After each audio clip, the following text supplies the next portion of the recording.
antes de su muerte, el día de la Pascua. Y hemos estado estudiando un tema en particular, que es la condenación o la condena de Jesús contra sus enemigos. La declaración de que estos enemigos, que se habían declarado enemigos de Cristo, llegaría a sus vidas un juicio inevitable por causa de su condición, la condición de su corazón para con Dios. Y en esta mañana quiero invitarle que vayamos a Mateo capítulo 23, porque vamos a estudiar de los 7 condenas o de las 7 condenas, de los 7 ayes. Hoy vamos a estudiar el sexto ay del Señor Jesucristo. Yo le invito a que vayamos a Mateo 23, versículos 27 y 28, por favor. 27 y 28.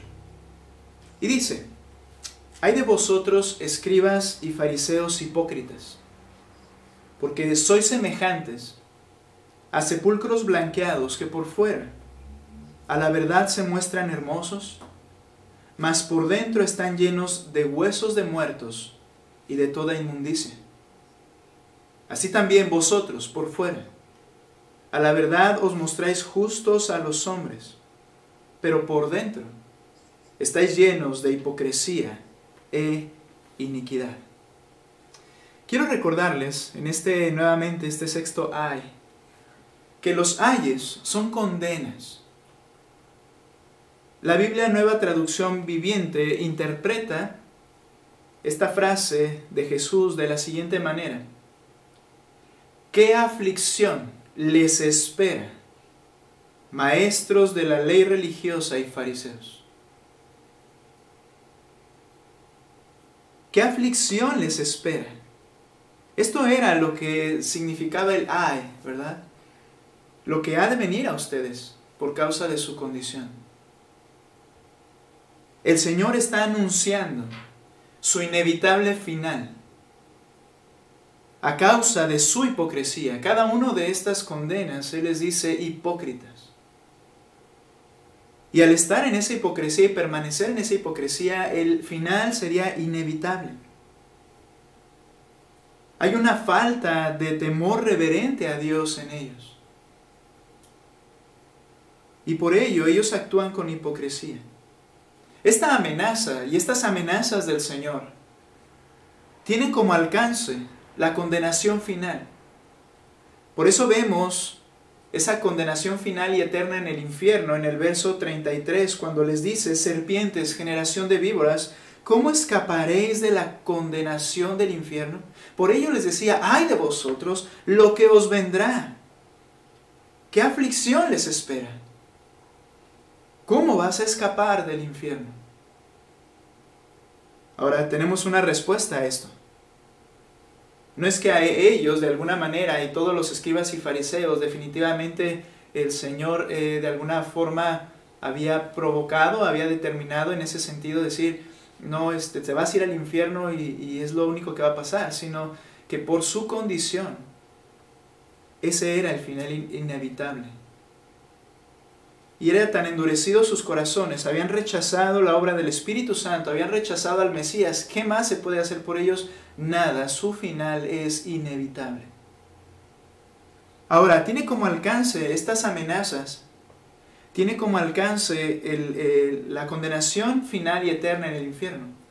Pero también incluye, como veremos más adelante en otras predicaciones, también incluye la destrucción de Jerusalén y la muerte de miles de judíos que nos narra la historia en el año 70 después de Cristo. Vino una tragedia literalmente a sus vidas. Y esto también incluía lo que les espera.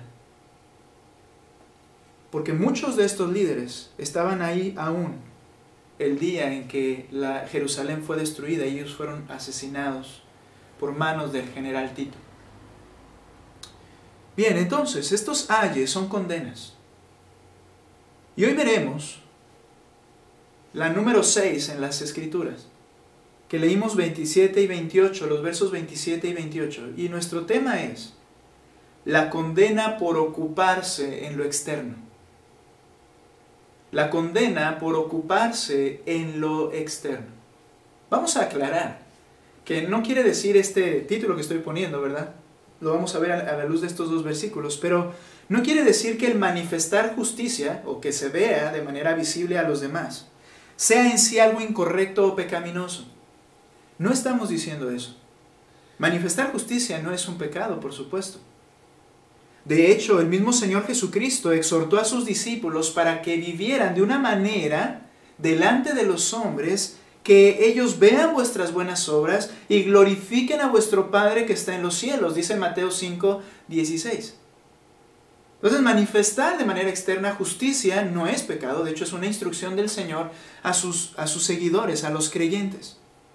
Por tanto, esta situación a la cual vamos a ver, al igual que los diezmos que vimos previamente, que ellos daban, o los lavamientos que la ley había establecido con agua, ¿verdad? Esas purificaciones con agua que se habían establecido, no eran en sí pecado, ni los diezmos ni los lavamientos. Y el exteriorizar la vida justa no es pecado. Siempre y cuando surja de un corazón, esta justicia, esta vida piadosa y justa, surja de un corazón temeroso a Dios. De un corazón que busca con su vida desde el interior rendir reverencia a su majestad y santidad de Dios, entonces esta justicia se exterioriza, es obvio.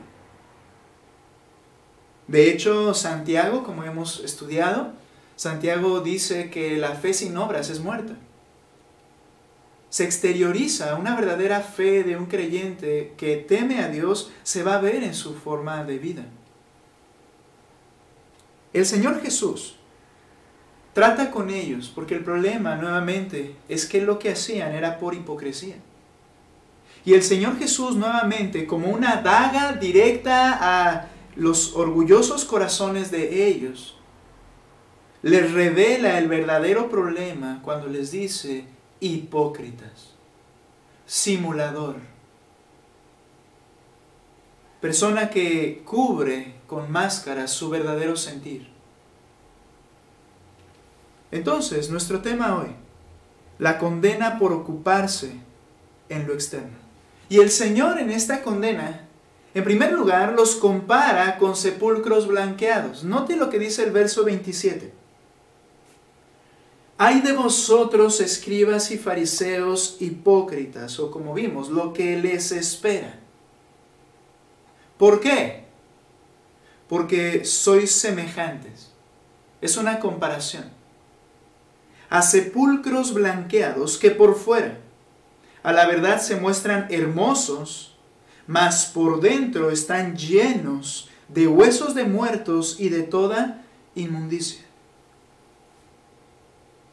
Existía el riesgo, en el tiempo del Señor Jesucristo, existía el riesgo de que descuidadamente alguno de los viajeros que venían a las fiestas para adorar en Jerusalén tropezara con alguna tumba, porque las tumbas de los pobres se encontraban normalmente en terrenos llanos, en lugares cercanos a los caminos.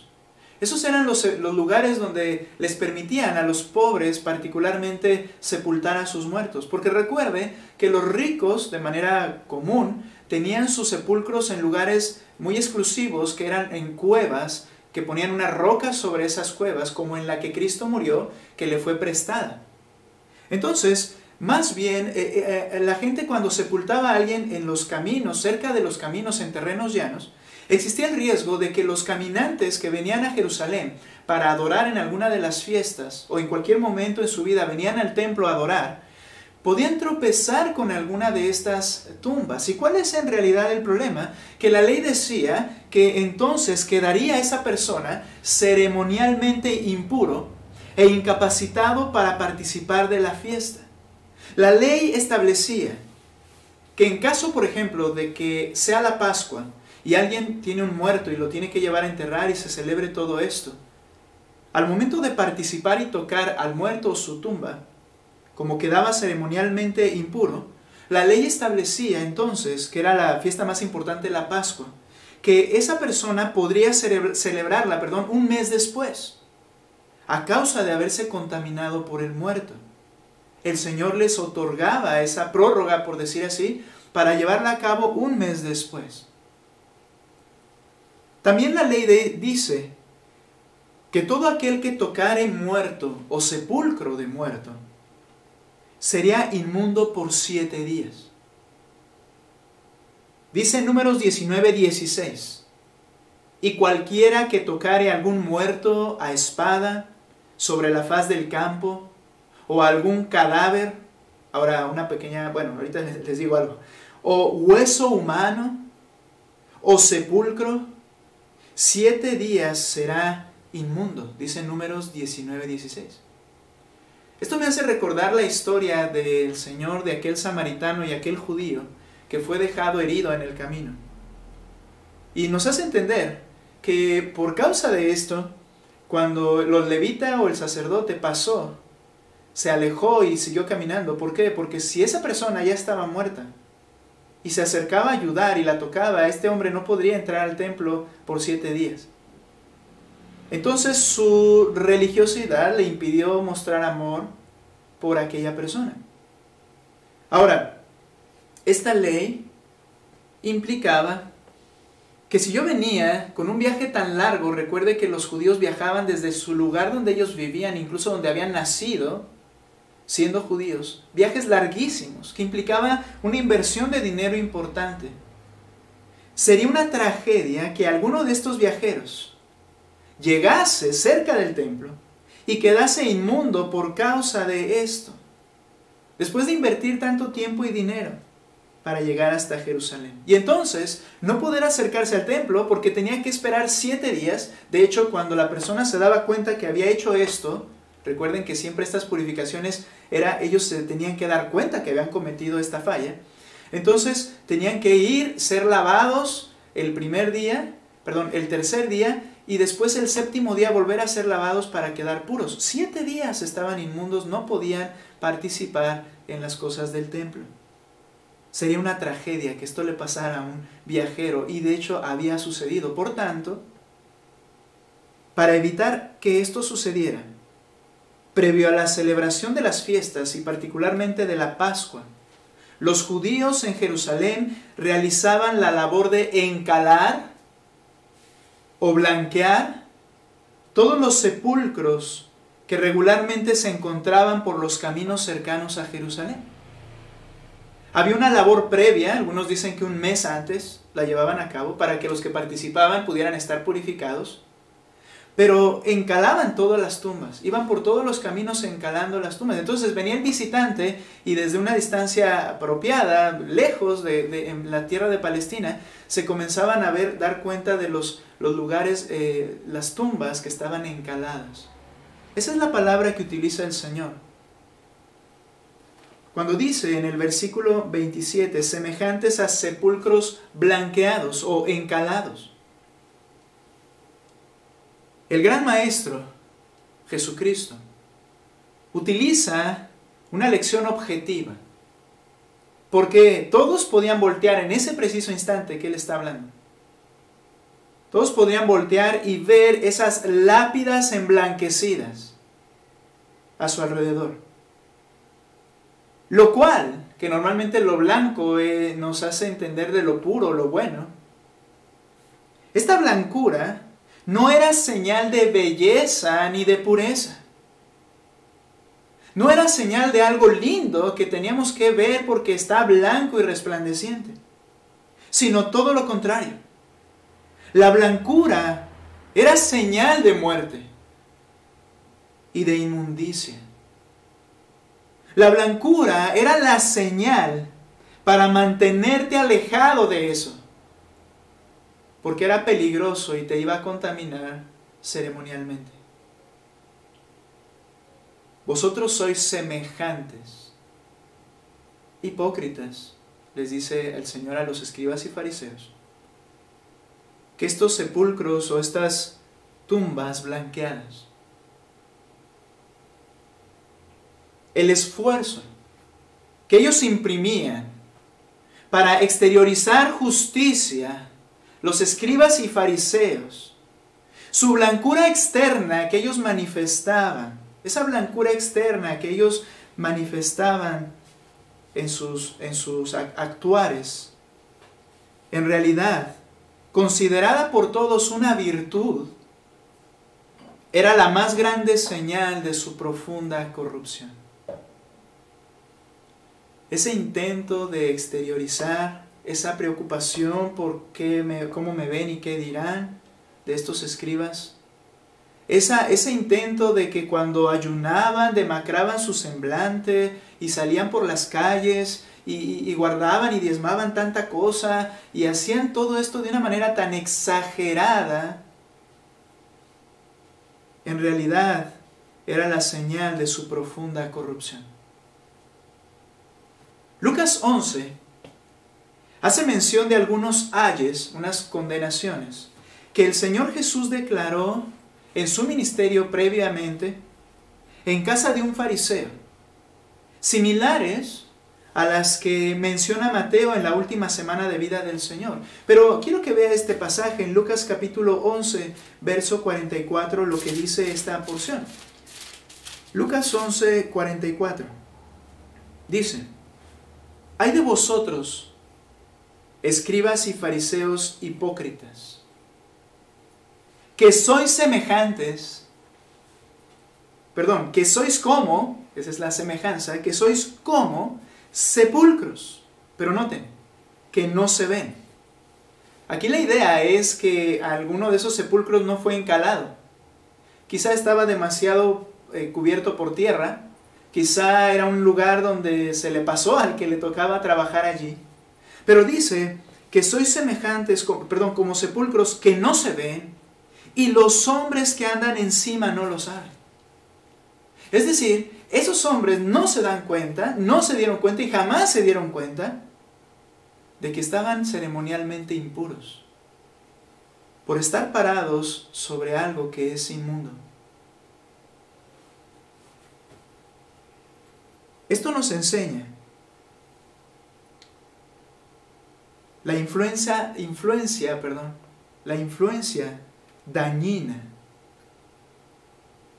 que estos líderes estaban llevando a cabo para quienes les rodeaban. Y que estos que les rodean no ven realmente qué hay dentro de ellos, porque su hipocresía era fabulosa, excelente. Todos se iban, como decimos nosotros, con la finta. Y no se daban cuenta de la influencia tan mala que estaban recibiendo de ellos. Ahora, no estoy hablando de que el pecado se pasa por tocar a alguien o convivir con alguien, sino lo que Jesucristo dijo muchas veces a sus discípulos: guardaos de la levadura de los fariseos. O lo que les dijo el Señor en estas mismas condenaciones: ay de vosotros, escribas y fariseos hipócritas, porque recorréis mar y tierra para ser un prosélito, y después de que lo has logrado, lo vuelves más hijo del infierno que tú. Porque la influencia de la hipocresía es profunda, daña, es una mala enseñanza de justicia falsa y equivocada. Semejante a sepulcros que no se ven y la gente anda encima y no se da cuenta que se ha contaminado, se relacionan con ustedes, los ven como virtuosos y no saben con quién están tratando y el daño que les causa aprender de ustedes. Hagan todo lo que ellos digan, dijo Cristo, pero no hagan como ellos hacen. Porque dicen y no hacen. La hipocresía es una influencia dañina. Por ello, en esta comparación, en esta enseñanza objetiva en la que el Señor pone a los sepulcros comparando con ellos, por ello el cristiano debe rechazar la hipocresía y debe velar contra ella en su propio corazón. En 1 de Pedro, capítulo 2, versículos 1 al 3, el apóstol, hablando a la iglesia, a una iglesia, o a las iglesias, les dice lo siguiente, en 1 de Pedro, capítulo 2, versículo 1 al 3. Desechando pues toda malicia, todo lo que no sea bueno. Mira, hermano, a veces estamos muy al pendiente de decir si esto es malo y por qué es malo.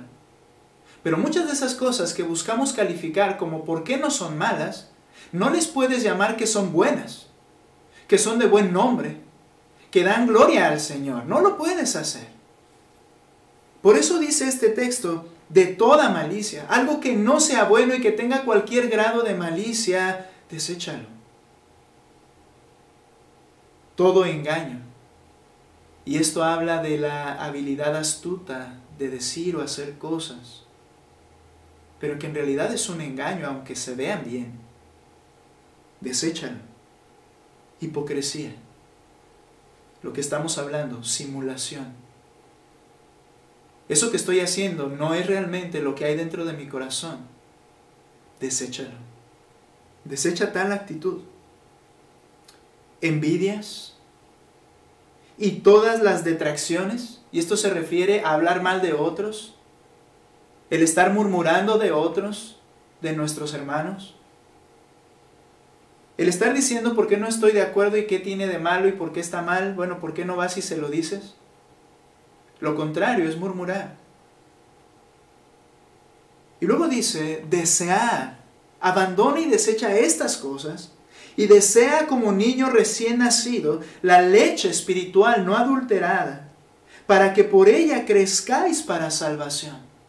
En la salvación que te ha dado, no quiere decir que hay que observar la Escritura para obtener y alcanzar la salvación por mi obediencia, sino que la salvación que me ha sido dada, yo crezca, madure en mi salvación, en mi fe en Cristo, en mi nueva criatura que yo soy.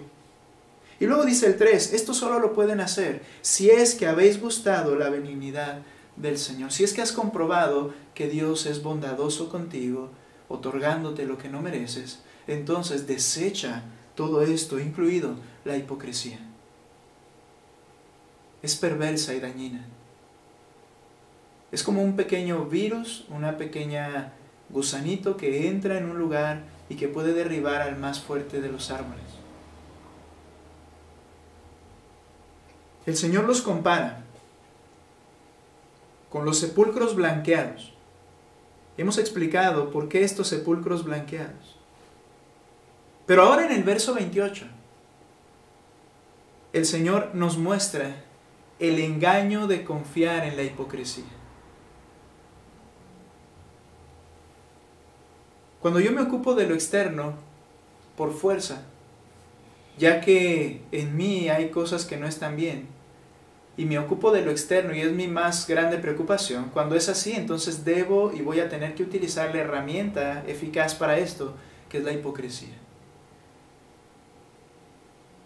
Pero hay un engaño, el engaño de confiar en la hipocresía. Nota por favor lo que dice nuevamente Mateo 23, versículo 28.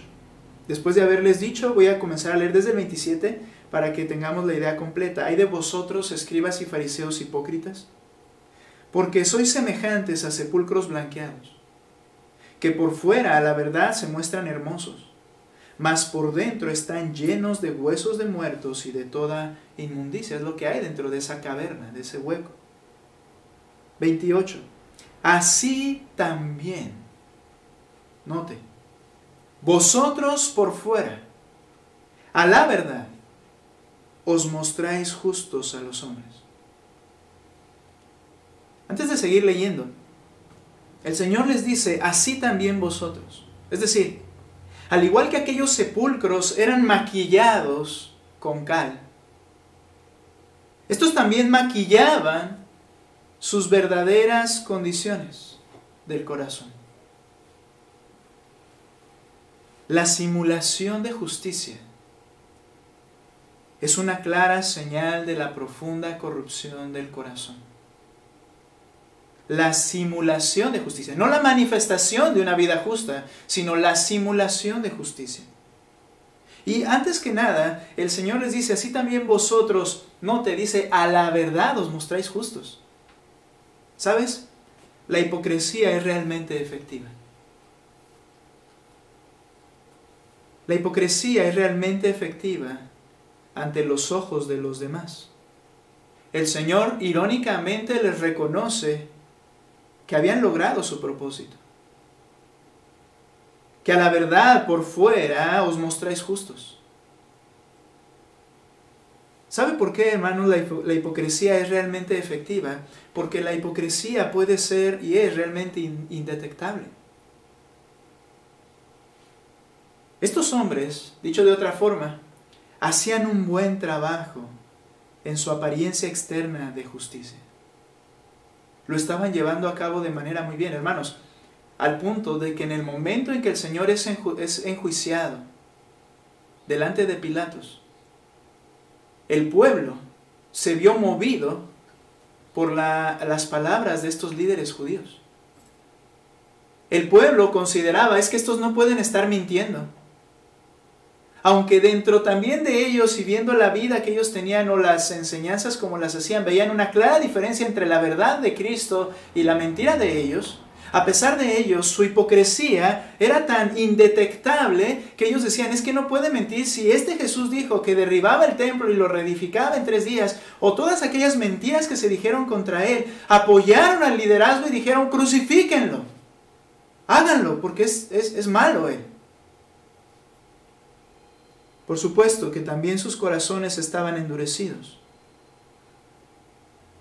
pero hacían un buen trabajo en su apariencia externa de justicia.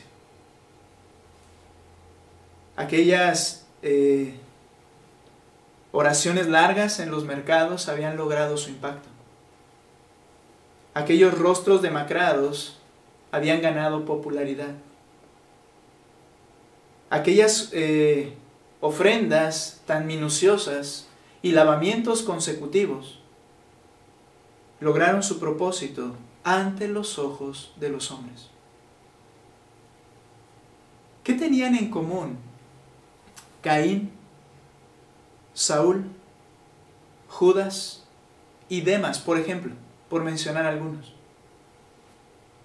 ¿Qué tenían en común ellos? Que ante los hombres era inimaginable su verdadera intención. Porque si su verdadera intención hubiera sido bien clara, Abel no hubiera acompañado a Caín. Cuando Caín le dijo, ven, vamos al campo.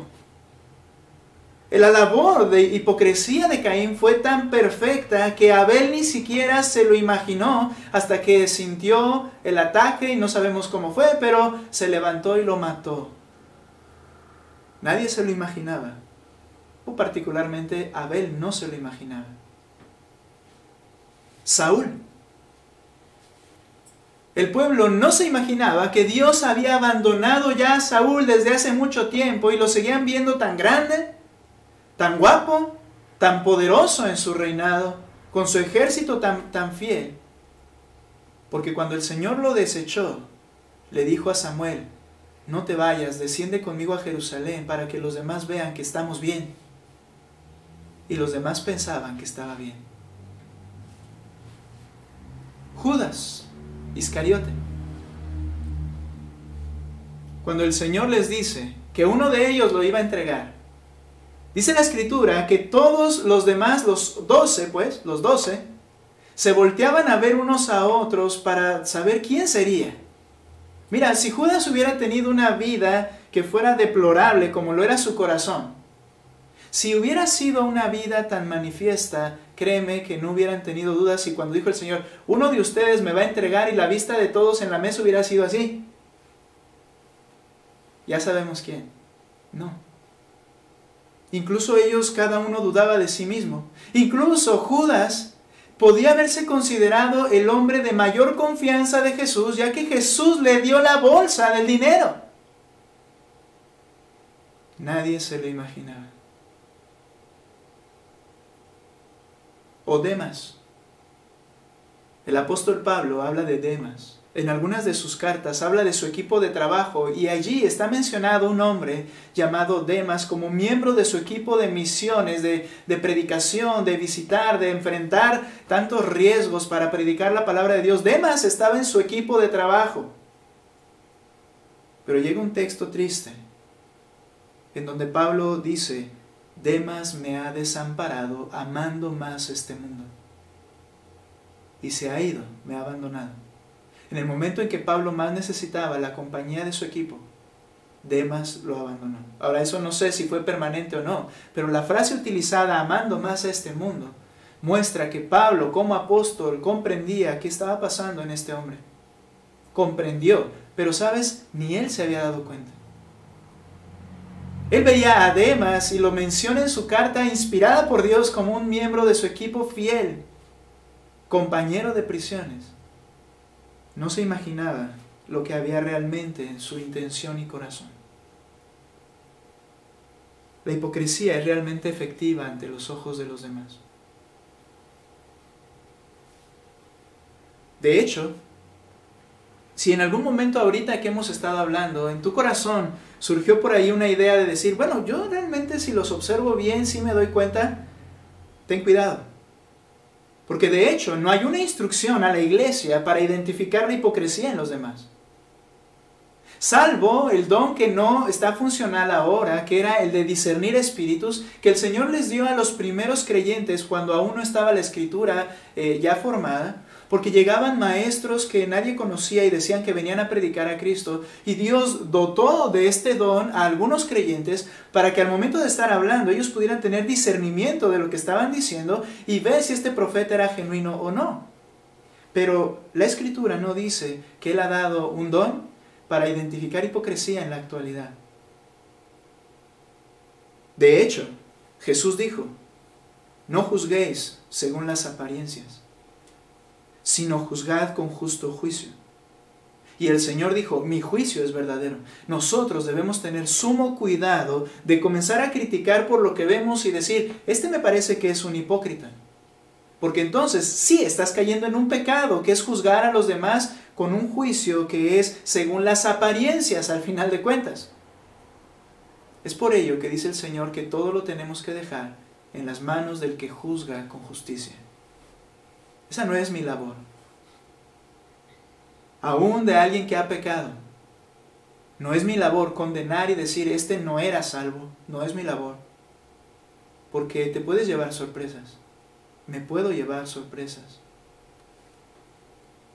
De hecho, esa es una actitud orgullosa de un corazón que está juzgando a los demás. De nuestros corazones. Pablo incluso instruyó a los creyentes en Roma, en Romanos capítulo 14, verso 13, y les dice, así que ya no nos juzguemos más unos a otros. Esa idea de estar atento a lo que los demás hacen para identificar, dice, ya no lo hagas, sino más bien decidir, lo que tú en tu corazón debes decidir es no poner tropiezo o ocasión de caer al hermano. Lo que tú sí tienes que decidir es, yo quiero vivir una vida que sea de bendición a mi hermano y amar a mi hermano y proveer lo necesario. Yo me voy a enfocar en mí. Eso es lo que tienes que decidir, no estar tratando de identificar la hipocresía, porque la hipocresía puede ser indetectable. Ahora, la hipocresía trae beneficios, si no, no sería una herramienta tan eficaz y tan usada por nuestros corazones a veces. La hipocresía trae beneficios temporales. Les dice el Señor, así también vosotros por fuera, a la verdad, os mostráis justos a los hombres.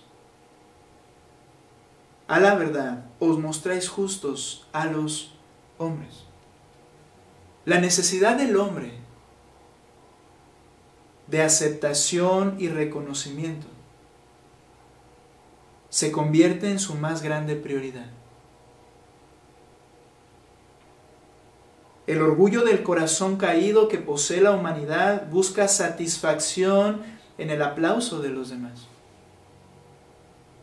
El Señor Jesucristo, refiriéndose a estos mismos hombres en el inicio de su ministerio, dice en Mateo capítulo 6, versículo 2, enseñándole a sus discípulos, les dice, cuando pues des limosna, no hagas tocar trompeta delante de ti, como hacen los hipócritas en las sinagogas. ¿A quiénes se refería? Escribas, fariseos. Dice, como hacen los escribas, los hipócritas, en la sinagoga y en las calles, para ser alabados por los hombres. Esa es su búsqueda, su prioridad. Su prioridad es el sentirse aceptado y reconocido. Esta es una característica del corazón caído. Buscamos aprobación. Y el Señor dice, no hagas esto, porque les dice, os digo, de cierto os digo, que ya tienen su recompensa. Es decir, eso es lo único que adquirieron o que alcanzaron y lo único que tendrán. Tienen una recompensa. El aplauso es agradable al orgullo. Pero es una recompensa temporal, que infla el orgullo, incluso hasta las mismas lágrimas de la persona. Cuando hay un reconocimiento, esa persona puede llegar a sentir tal emoción al llegar a las lágrimas. Es una pasión, es un placer, pero son beneficios solamente temporales. Al estar estudiando esto, me acordé en una ocasión que, siendo yo soltero, en una ocasión alguien me estaba diciendo, ¿verdad? Yo no recuerdo bien cuál fue el problema, pero había un problema con mi hermano, me acuerdo, se llama Luis él. Entonces yo consideraba que yo estaba bien y que él estaba mal. Pero me hace recordar que en una ocasión, y yo hablando con otra persona de mi familia, yo le manifestaba el por qué estaba esta situación y yo creía que estaba bien. Y entonces comenzó a decirme esta persona, es que si yo conozco a alguien que es generoso, a alguien que se preocupa por los demás, a alguien que es bueno, en ese momento, en mi orgullo, yo pensaba que estaba hablando de mí. Al grado que comenzaron a salir lágrimas de mí, como que yo era la víctima. No sé si te ha pasado, ¿verdad? Yo era la víctima de esa situación y comencé a llorar y las palabras que me decían era como, di más, ¿verdad? Y me estaba diciendo, si hay una persona que ve por los demás y que ama y que es sincera, y yo estaba llorando literalmente y me dice, es tu hermano. ¡Pum! En ese momento fue como un globo. Cuando llegas y le clavas una aguja y ¡pah! Truena, ¿no? Mi orgullo tronó. Porque esa recompensa del reconocimiento es algo que busca el corazón orgulloso y pecaminoso. Hasta las mismas lágrimas podemos llegar.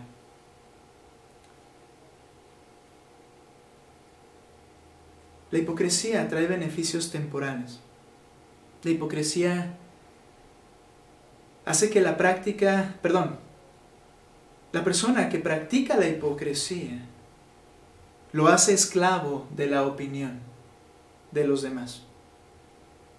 Porque ya que su más apreciado premio es el reconocimiento de ellos y que es temporal, entonces existe una profunda preocupación de lo que los demás digan. Mateo 21 dice lo siguiente, cuando el Señor en este mismo día está hablando con estos escribas y fariseos que lo están en todo momento importunando.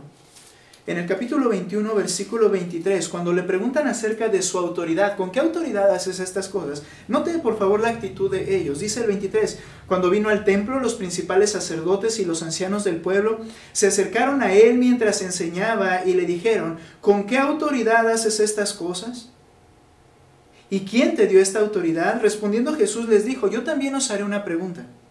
Si me la contestáis, también yo les diré con qué autoridad hago estas cosas. ¿El bautismo de Juan de dónde era? ¿Del cielo o de los hombres? Sabiendo el Señor que lo que ellos más les complacía era el reconocimiento y cómo los veían los demás, Él genera esta pregunta. Ellos entonces discutían entre sí, hicieron un team back, ¿verdad? Una bolita allí, y dijeron, si decimos del cielo, nos dirá, ¿por qué pues no le creíste? Si qué le preocupaba, ¿qué vas a decir y cómo voy a quedar ante ti y los demás? Va a decir, ¿y por qué no le creíste si dices que era del cielo, que fue enviado por Dios? Como lo fue. Porque ellos no le creían. ¿Por qué pues no le creíste? Y luego ven hacia el otro lado y dicen, y si decimos de los hombres, es decir, que Juan el Bautista fue un mero hombre, un loco, ¿verdad? Que vino, hizo lo que él quiso, pero no enviado por Dios. Dice, y si decimos de los hombres, tememos al pueblo. porque todos los tienen a Juan por profeta. ¿Qué les preocupaba? O lo que iban a decir en ese momento Jesús y los que estaban allí ridiculizándolos a ellos mismos porque habían rechazado a Juan, o lo que el pueblo iba a pensar de ellos. Se convierte en esclavos de la opinión de los demás. Hay una preocupación en el qué pensarán, qué dirán, cómo me verán. Cuando tú y yo sentimos eso, no es otra cosa más que el corazón orgulloso que echa mano de la hipocresía. Yo no quiero decir, hermanos, ¿verdad?, que cada vez que hay un dolor en el corazón, un problema genuino, y nos preguntan cómo estás, inmediatamente soltemos todo, ¿verdad? Y digamos, pues estoy así estoy viviendo. Pero muchas veces, aún en momentos en los cuales es preciso buscar la ayuda, solemos aparentar y decir estamos bien. Porque me preocupa qué van a decir los demás. Ay, hermanos, estamos levantando peticiones. ¿Qué te preocupa si dices, hermano, ora por mí porque me falta sabiduría? Ora por mí porque en mi matrimonio estamos teniendo luchas. ¿Qué te preocupa lo que los demás van a decir? ¿O te preocupa que la oración sea respondida y puedas adquirir sabiduría y tu matrimonio pueda funcionar mejor? ¿Qué te preocupa más? A veces siento que nos limitamos al momento de compartir peticiones por el qué dirán. Hay que tener mucho cuidado con nuestro corazón. Pablo habla que el creyente ha sido también liberado de dicha esclavitud por medio del sacrificio de Cristo. Cuando Él dijo que si el Hijo os libertare, serás verdaderamente libres, es de esta también de este pecado y esclavitud. De la esclavitud de agradar a los hombres y de la esclavitud de la hipocresía como vida de práctica o práctica en la vida. Pablo dice que el creyente ha sido liberado también de ello y que puede entonces no vivir bajo esas mismas normas que antes vivíamos. En Gálatas capítulo 1, verso 10 dice Pablo, pues busco ahora el favor de los hombres o el de Dios. Busco el reconocimiento de los que me rodean o el reconocimiento del que me conoce en mi corazón y el cual me recibirá en gloria. O trato de agradar a los hombres cuando me vuelvo esclavo de la opinión a causa de mi deseo de aceptación y reconocimiento. Entonces voy a hacer lo que le agrada a los demás, pero no propiamente lo que le agrada a Dios. Y qué fácil es hacer lo que le agrada a los demás y que a Dios le agrada, porque entonces todos quedamos bien. Pero cuando voy a hacer algo que a los hombres no le agradan, o que a los hombres les agrada, pero Dios no está de acuerdo, esa es una verdadera decisión firme y valiente. ¿Qué vas a hacer? Y dice entonces, o trato de agradar a los hombres, y aclara, pues si todavía agradar a los hombres. Pablo, como fariseo, reconoce que durante mucho tiempo su intención fue agradar a los demás. Pero dice, ahora ya no más. Porque si todavía agradara a los hombres, no serías siervo de Cristo. Eres siervo de Cristo, no de la opinión pública. Esto de ninguna manera indica que debemos vivir sin considerar a los demás. Pero más bien es amar a los demás sin esperar nada a cambio. Es hacer lo correcto y ser de bendición y que el Señor nos pueda hacer bendición a ellos, sin que muchas veces ellos estén de acuerdo con nosotros.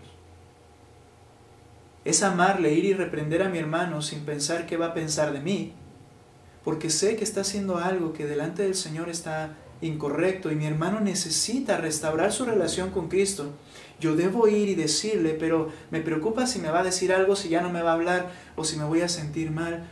Yo soy siervo de Cristo, no de los hombres, dice Pablo. La hipocresía trae beneficios temporales, pero la hipocresía pierde toda su efectividad ante Dios. Dice el texto que estamos leyendo, así también vosotros por fuera la verdad os mostráis justos a los hombres, pero por dentro estáis llenos de hipocresía e iniquidad. por dentro estáis llenos. La medida de lo que hay dentro de ti es hipocresía e iniquidad. El Señor veía que eran hombres, el Señor, Dios Todopoderoso encarnado, veía que eran hombres en cuyo corazón no consideraban a Dios. Cuando les dice, llenos de toda injusticia, dice el texto traducido aquí, 28, llenos de hipocresía e iniquidad. La palabra iniquidad es anomia o anomía, que significa sin ley. Es decir, son personas que realmente en sus corazones no consideraban las normas de Dios y eran los maestros de Israel. Pero no solo eso, no solo no consideraban las normas de Dios, sino que también en sus corazones maquinaban todos esos procesos para poder verse ante los demás como amantes de un Dios al cual no consideraban. Por eso les dice, estás llenos de hipocresía. Y hay por lo menos 2 salmos, los cuales Pablo utilizó cuando escribió Romanos capítulo 3, donde dice, no hay justo ni aun uno, no hay quien entienda, no hay quien busque a Dios, todos se desviaron, aún se hicieron inútiles, no hay quien busque lo bueno, no hay ni siquiera uno. Hay 2 salmos, el Salmo 10 y el Salmo 53. Y estos 2 salmos habla David, cómo los necios no consideran a Dios en sus corazones. Sin embargo, se preocupan en quedar bien con los demás. No hay Dios en sus pensamientos. No quiere decir que sean ateos. Porque el mismo David, después le invito a que lea esos salmos, el mismo David dice que ellos piensan en su corazón, Dios no va a ver lo que estamos haciendo. Entonces no es que ellos sean ateos de manera natural, porque no existe un ateísmo así realmente, sino que realmente es una vida de ateísmo. Es decir, no considerar a Dios y sus normas, sino lo que los demás digan, lo que los demás piensen. Pero lo que Dios piense no me importa tanto.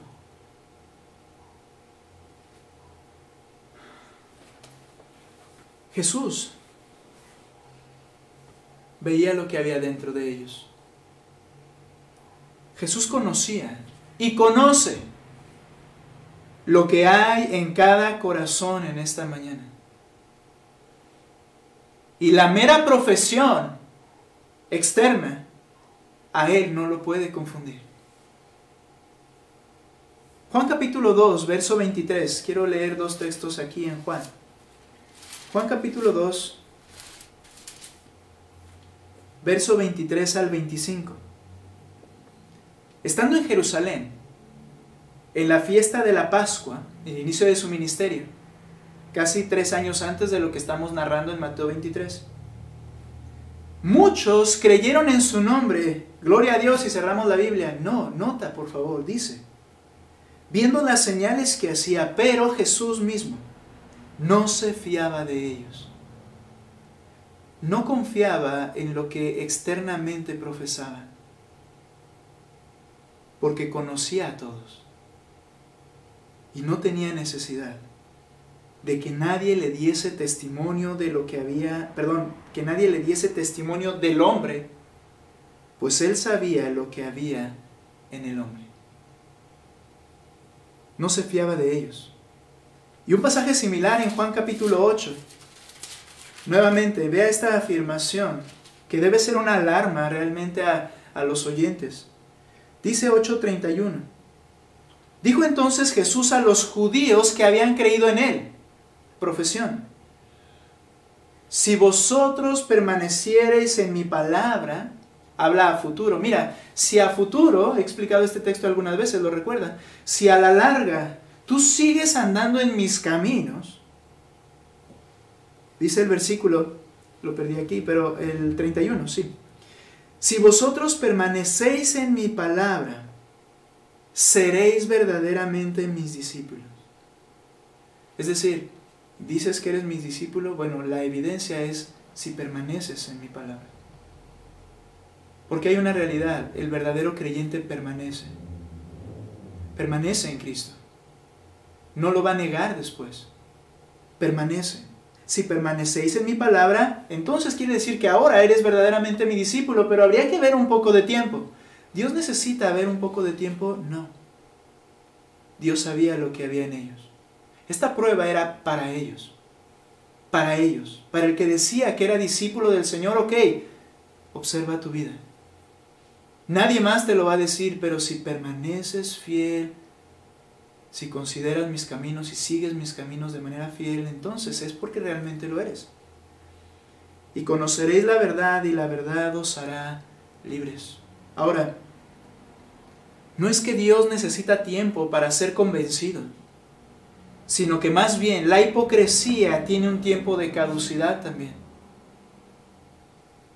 Algunos serán maestros o podríamos ser maestros de la hipocresía y llegar hasta la misma tumba y mantenernos en esa postura y los demás dirán, wow, qué gran hombre se nos ha ido. Pero aún allí fue el tiempo de caducidad. Porque después de eso viene el día en que estaremos frente al que conoce cada pensamiento e intención. La hipocresía ha quedado atrás. Tiene un tiempo de caducidad. Pero para otros, tiene un tiempo de caducidad antes. Que solamente si eres honesto y ves tu caminar y ves tu vida, y muchas veces en algunos se manifiesta como Demas, como Judas, porque la hipocresía tiene un tiempo de caducidad. Hermanos, debemos observar nuestros corazones con suma atención, no los de la actitud de los demás. Mi corazón con suma atención. Somos propensos de vivir bajo este pecado. Nota lo que dice Gálatas capítulo 2, hablando ni más ni menos que del líder y principal pastor en un inicio de la iglesia. Aquel que le dijo Cristo, sobre esta roca edificaré mi iglesia, y no vamos a entrar a ese punto teológico, pero Pedro, el líder principal de la iglesia, de la primera iglesia en Jerusalén, nota lo que dice Gálatas capítulo 2, versículo 11. Pero cuando Pedro vino, está narrando Pablo una reunión que tuvo con Pedro, pero cuando Pedro vino a Antioquía, era un lugar de gentiles, no de judíos, cristianos gentiles, le resistí cara a cara porque era de condenar. Él fue y lo reprendió, como creyentes. Pues antes que viniesen algunos de parte de Jacobo, que es Santiago, el escritor de la carta y pastor de la iglesia en Jerusalén, vinieron judíos creyentes desde Jerusalén. Comía con los gentiles antes de eso. Y comía lo que los gentiles comían y se relacionaba con ellos, como ya todos sabían que el cristianismo o que ser hijo de Dios no implicaba judíos o gentiles, todos por igual. Pero bueno, él comía con los gentiles. Pero después que vinieron, nota, se retraía y se apartaba. ¿Esto era el verdadero corazón de Pedro? No. Él los amaba porque eran creyentes también, pero él quería agradar a los judíos que venían de Jerusalén y comenzó a echar mano de la hipocresía. Cubrir su verdadero... Aquí el sentimiento es positivo, ¿te das cuenta? Su deseo era estar con sus hermanos porque los amaba, pero la hipocresía cubría su verdadero sentir con una retraerse, como que no me junto con ellos. Se retraía y se apartaba porque tenía miedo de los de la circuncisión. Era esclavo de los hombres en ese momento, Pedro. Y en su simulación, hipocresía, nota, participaban también los otros judíos de tal manera que aún Bernabé, este hijo de consolación es llamado, este gran siervo de Dios, fue también arrastrado por la hipocresía de ellos. Y entonces Pablo fuerte habló y en público reprendió a este pastor, Pedro, apóstol. Nota cómo la hipocresía influye, arrastra, daña, y las personas no se dan cuenta, pero están siendo influenciadas por esta actitud hipócrita. ¿Sabes? Nuestros hijos están siendo influenciados por nuestra hipocresía, por nuestra simulación ante los demás, pero nuestra anomía, nuestra no consideración de Dios en la vida personal y privada. Y ellos están aprendiendo. La iglesia se puede volver una iglesia de fariseos cuando todo es lo que los demás ven y no realmente una intención de agradar al Dios que nos ve en todo momento. Por eso el Señor condena el preocuparse por lo externo, utilizando la hipocresía y no ver lo que hay en el interior para ser sanado del interior. Los ojos de Jesús, como juez de la humanidad, son descritos en muchos textos como llama de fuego, lo cual consume todo lo externo y deja lo único que realmente vale. Estos ojos de Cristo no pueden ser engañados con la apariencia y la simulación. Debemos nosotros levantar defensa en nuestros propios corazones contra nuestra hipocresía y vivir de acuerdo a la verdad. Y termino leyendo Efesios 4:20. Dice lo siguiente: mas vosotros no habéis aprendido así a Cristo, si en verdad le habéis oído, y habéis sido por Él enseñados conforme a la verdad que está en Jesús. Cuando una persona cree el Evangelio, en realidad a quien oyó fue a Jesús hablando, y Él habló con verdad, y aprendimos a hablar con verdad porque Él nos habla y vivió conforme a la verdad. Dice, no has aprendido de otra forma a Cristo, si es que por Él has sido enseñado cuando oíste el Evangelio. Y luego dice el 22, en cuanto a la pasada manera de vivir, despojaos del viejo hombre, que está viciado conforme a los deseos engañosos. El deseo de aprobación, el deseo del aplauso. Estoy viciado y debo despojarme de eso para andar como Cristo anduvo en la verdad. ¿Cómo está mi corazón y mi actitud delante de Dios, no delante de los hombres? En primer lugar, has hecho un trabajo espléndido, para parecerte mucho a un cristiano. Pero tú sabes que estás lleno y de qué estás lleno en tu corazón. Sabes, esa actitud no te llevará a ningún lado porque tiene un tiempo de caducidad. Y el Señor Dios Todopoderoso ve tu corazón y te condenará por lo que hay en tu corazón. No se trata de parecer cristiano, se trata de ser cristiano. Requieres venir a los pies de Cristo, confesarle como Señor y pedirle perdón por lo que hay en tu corazón, y Él entonces te liberará de esa esclavitud para siempre. Hermanos, creyentes, ¿vivimos en la simulación aún? El Señor Jesucristo, la palabra de Dios, el apóstol Pablo en Efesios, dice, despójate de esto que está tan arraigado en tu corazón. No aprendiste hacia Cristo. Cristo dice que hablemos verdad, que vivamos verdad y que exterioricemos nuestra justicia que surge de un corazón justo, justificado y que ama la verdad. Cada día hay que luchar contra este pecado y cada día hay que vencerlo por la gracia de Cristo. Vamos a terminar orando. Señor, te agradecemos por tu palabra dura y directa, pero verdad. Tú conoces nuestros corazones. Sabes cuán hábiles quizá hemos sido. Y el quizá lo podemos quitar. Cuán hábiles hemos sido para engañar a los demás.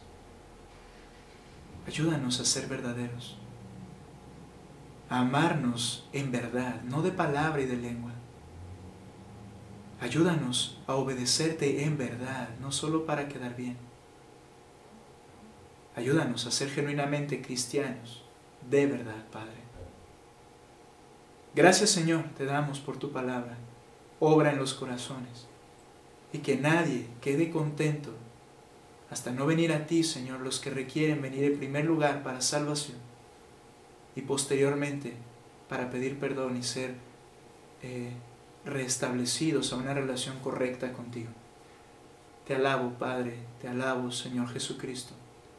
Te damos gracias, Espíritu Santo, por lo que haces en nuestros corazones. En nombre de Cristo Jesús. Amén.